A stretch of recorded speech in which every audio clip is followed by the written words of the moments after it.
Bienvenido a este devocional. Mi nombre es Edgar y estás en Buenos Días una vez más.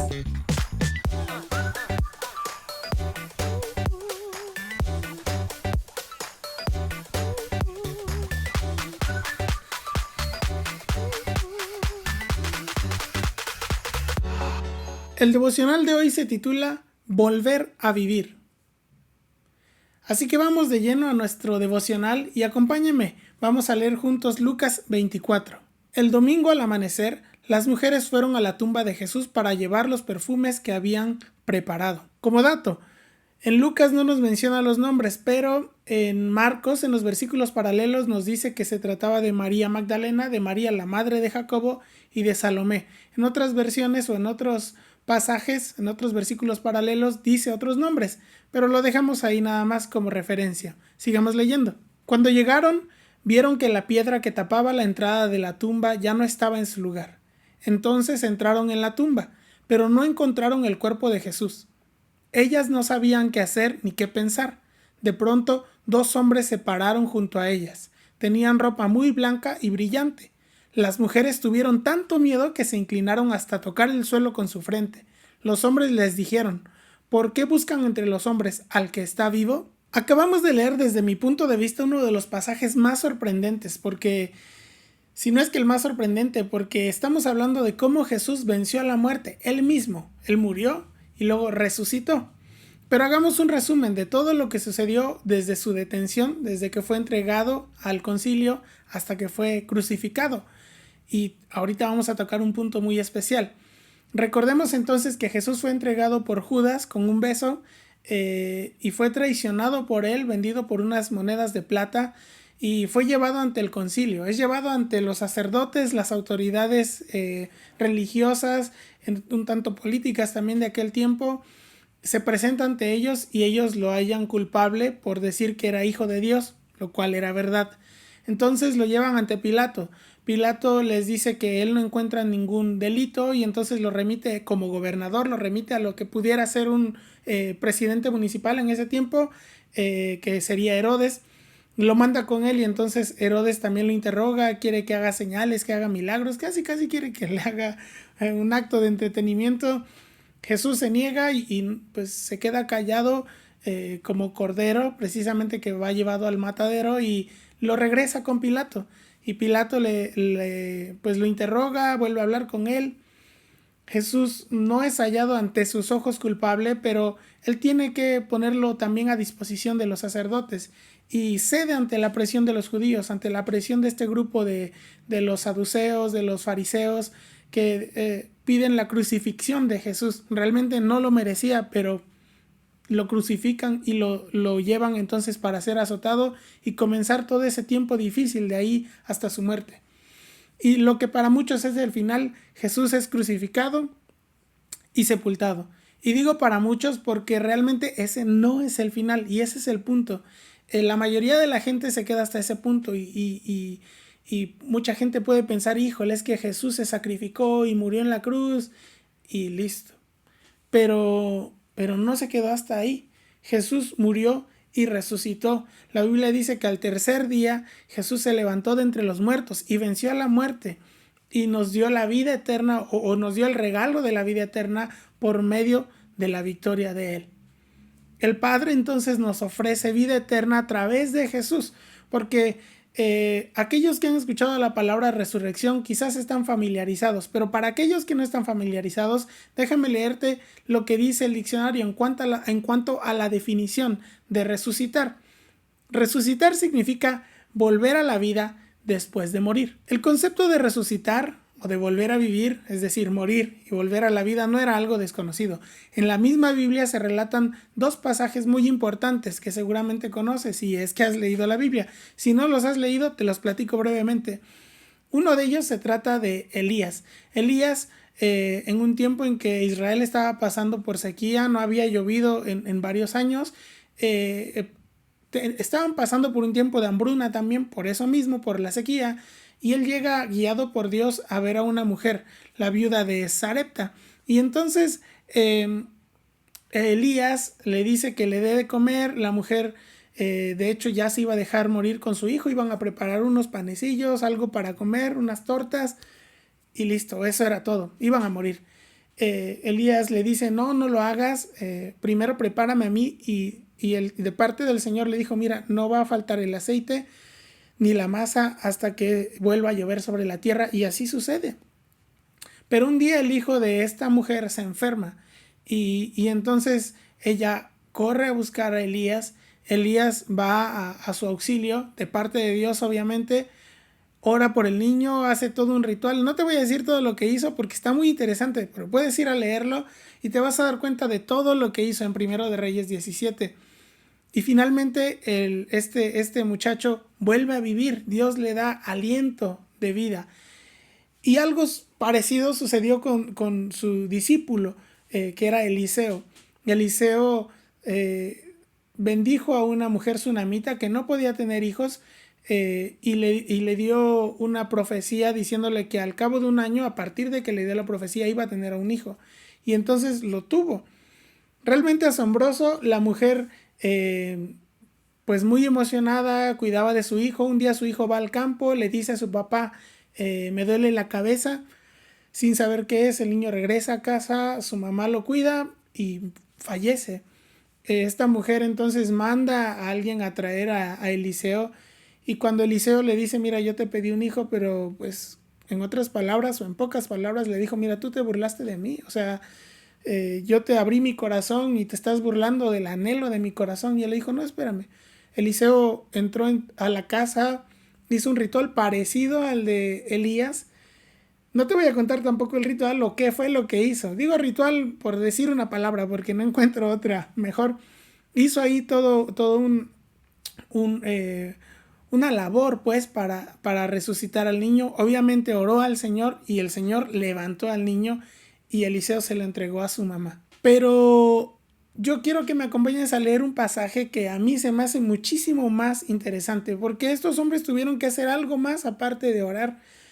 Pero hay un pasaje en el que Jesús mismo resucita a alguien y seguramente te estás imaginando de quién se trata. Vamos a leer juntos Lucas 8:40 y te vas a dar una idea de a lo que me refiero. Cuando Jesús regresó a Galilea, la gente lo recibió con mucha alegría, pues lo habían estado esperando. En ese momento llegó un hombre llamado Jairo, que era jefe de la sinagoga. Se acercó a Jesús, se inclinó hasta el suelo y le suplicó que fuera a su casa, porque su única hija, que tenía 12 años, se estaba muriendo. Jesús entonces recibe la noticia, entonces se dedica a ir hacia la casa de Jairo, y en el camino, pues la gente, como acabamos de leer, lo estaba esperando con muchas ansias, ya de hace tiempo. Y Jesús va pasando entre ellos, se agolpaban y lo aprietan, y de repente él se detiene y dice, oigan, permítanme, algo sucedió aquí, hubo un milagro aparte, y quiero saber quién fue, quién me tocó. Los discípulos incluso se sorprenden porque le dicen, Señor, todo el mundo te está apretando. Yo estoy diciendo más o menos cómo va la historia, no son exactamente esas palabras, lo puedes leer ahí. Y le dicen, Señor, todo el mundo te aprieta, o sea, ¿cómo quieres que identifiquemos quién te tocó? Y entonces una mujer se aparece y le dice, Señor, fui yo. Honestamente, yo quise llegar y solamente tocar el borde de tu manto y que me sanaras, porque hace 12 años que tengo flujo de sangre y fui y gasté todo lo que tenían doctores y hasta ahora pude ser sanada. Entonces Jesús le dijo que tenía una fe grandísima. Se tomó todo ese tiempo, a pesar de la premura de Jairo, para reconocer la fe de esta mujer. Para cuando Jesús seguía hablando y seguía con la intención de caminar hacia Jairo. Bueno, ¿para qué te cuento? Sigamos leyendo en el versículo 49. Acompáñame. Jesús no había terminado de hablar cuando llegó un mensajero que venía de la casa de Jairo y le dijo, ya murió su hija, no moleste usted más al maestro. Al oír esto, Jesús le dijo a Jairo, no tengas miedo, confía en mí y ella se pondrá bien. Cuando llegaron a la casa, todos lloraban y lamentaban la muerte de la niña, pero Jesús les dijo, no lloren, la niña no está muerta, solo está dormida. La gente empezó a burlarse de Jesús, pues sabían que la niña estaba muerta. Entonces Jesús entró con Pedro, Santiago, Juan, Jairo y la madre de la niña y no dejó que nadie más entrara. Tomó la mano de la niña y le dijo, niña, levántate. La niña volvió a vivir y al instante se levantó. Jesús mandó entonces que le dieran a la niña algo de comer. Los padres estaban muy asombrados, pero Jesús les pidió que no le contaran a nadie lo que había pasado. Sorprendente, ¿no? O sea, ¿cómo es que Jesús no tuvo más que llegar y decirle a la niña? Y de hecho le dijo a la gente, ella está solo durmiendo. Y llega y le dice, niña, a ti te digo, levántate. Y se levanta. Y le dicen, denle de comer a la niña porque supongo que no tenía fuerzas. Sorprendente, pero hasta ahora nos estamos enfocando mucho en la muerte física, en la resurrección física de alguien. Pero ¿sabías que entonces también nosotros podemos morir espiritualmente y resucitar espiritualmente? Es decir, volver a vivir espiritualmente. Pablo nos habla de esto en Gálatas 2:20, así que vamos a leerlo para empezar a tocar este punto que también es muy importante. Con Cristo estoy juntamente crucificado, y ya no vivo yo, mas vive Cristo en mí. Y lo que ahora vivo en la carne, lo vivo en la fe del Hijo de Dios, el cual me amó y se entregó a sí mismo por mí. Para muchas personas es difícil digerir cuando hablamos de crucificar o de resucitar o de morir y volver a vivir, pero perdemos de vista que no se trata de la resurrección en sí, sino se trata de la victoria que Jesús tuvo sobre la muerte. Y de hecho Pablo nos habla al respecto porque no se trata de nuestros méritos, de lo que nosotros podamos hacer o de cómo podamos vencer a la muerte en nuestras propias intenciones, sino se trata de los méritos de Jesús en la cruz al morir y al resucitar. Vamos a leer juntos Romanos 6, versículo 4, que dice así: porque somos sepultados juntamente con él para muerte por el bautismo, a fin de que, como Cristo resucitó de los muertos para la gloria del Padre, así también nosotros andemos en vida nueva. Porque si fuimos plantados juntamente con él en la semejanza de su muerte, así también lo seremos en la de su resurrección. Sabiendo esto, que nuestro viejo hombre fue crucificado juntamente con él para que el cuerpo del pecado sea destruido, a fin de que no sirvamos más al pecado, porque el que ha muerto ha sido justificado del pecado. Y si morimos con Cristo, creemos que también viviremos con él. La vida en Jesús es mucho más que vivir en abundancia o vivir ganando en todo lo que hagamos. La vida cristiana claramente es cimentada en la Biblia. Es creer que tenemos un Dios vivo y saber que el pecado no triunfa sobre nosotros, sino que hemos venido a ser victoriosos por los méritos de Jesús. El centro de nuestra vida no se trata solamente de ser victoriosos, se trata de tener temor de Dios y guardar su palabra. No tener temor como quien tiene miedo, sino tener temor como quien honra, como quien respeta las palabras de alguien. Así que nosotros podemos respetar a Dios, podemos temerle, podemos honrarle y entonces saber que guardamos sus mandamientos y volver a vivir para Dios a través de su palabra, porque su palabra nos vivifica. Ahora, quiero pedirte algo muy especial. Los siguientes minutos voy a dar un mensaje específicamente para gente que no ha escuchado de Cristo. Y no sé si se te viene a la mente, a la memoria, alguien que necesita escuchar el mensaje de salvación. Quiero pedirte que compartas con esta persona este video, este mensaje, y que pueda verlo junto con nosotros. Te voy a dar un par de segundos y vamos a seguir hablando de esto. ¿Ya lo hiciste? Bueno, sigamos adelante. Vamos a leer Romanos 3, 9 al 10, que dice así: ahora bien, llegamos a la conclusión de que los judíos, pongamos aquí cristianos, ¿somos mejores que los demás? Para nada. Tal como acabamos de demostrar, todos, sean judíos o extranjeros, están bajo el poder del pecado. Como dicen las Escrituras, no hay ni un solo justo, ni siquiera uno. Para ti, que no has creído en Jesús todavía, que probablemente alguien te ha platicado del Evangelio, que te ha invitado a ir a la iglesia o a creer en Dios, déjame decirte algo. A ti te quiero decir que yo, Edgar Díaz, cristiano, no soy mejor que tú, no soy superior a ti, tampoco soy inferior a ti, no soy más malo, no soy más bueno. Como acabamos de leer, ninguno de nosotros es justo, ni siquiera uno. Y eso porque no lo podemos hacer en nuestras fuerzas, no se trata de nosotros. Romanos 3:23 dice lo siguiente: que todos hemos pecado y estamos lejos, destituidos de la gloria de Dios, dice otra versión. Yo estaba destinado a la muerte. Todos estamos destinados a la muerte porque también lo dice Romanos 6:23. porque la paga del pecado es muerte, mas la dádiva de Dios es vida eterna en Cristo Jesús, Señor nuestro. Así que la vida eterna no es un regalo solamente porque sí, es un regalo en el que nosotros podemos dar gloria a Dios y nuestra vida puede ser transformada, es decir, pasar de muerte eterna a vida eterna a través del sacrificio de Jesús, de creer que Jesús es nuestro Señor y nuestro Salvador. Tú y yo estamos destituidos por nosotros mismos de la gloria de Dios, pero al venir a los pies de Cristo, nuestra vida cobra sentido, su sacrificio cubre nuestros pecados y podemos hallar gracia, dice la Biblia, para el oportuno socorro delante del Señor. No delante de otra persona, no delante de algún aparato, de alguna palabra, de algún ser humano. No, delante de Dios, a través de Cristo Jesús. Es un regalo, es algo que no merecemos. Y también la Biblia nos dice eso y nos recalca mucho que es un don inmerecido. Vamos a leerlo juntos en Efesios 2. Acompáñame. Y Él nos dio vida a nosotros cuando estábamos muertos en nuestros delitos y pecados. Pero Dios, que es rico en misericordia por su gran amor con que nos amó, aun estando nosotros muertos en pecados, nos dio vida juntamente con Cristo. Por gracia son salvos. Ustedes han sido salvados porque aceptaron el amor de Dios. Ninguno de ustedes se ganó la salvación, sino que Dios se la regaló. Hoy quiero invitarte que si no has creído en Jesús, lo pruebes. Lo pruebes en un sentido bueno. Es decir, no se trata de, a ver, Señor, a ver si de verdad voy y hago este pecado o intento matarme o me emborracho y si es cierto que tú me alcanzas.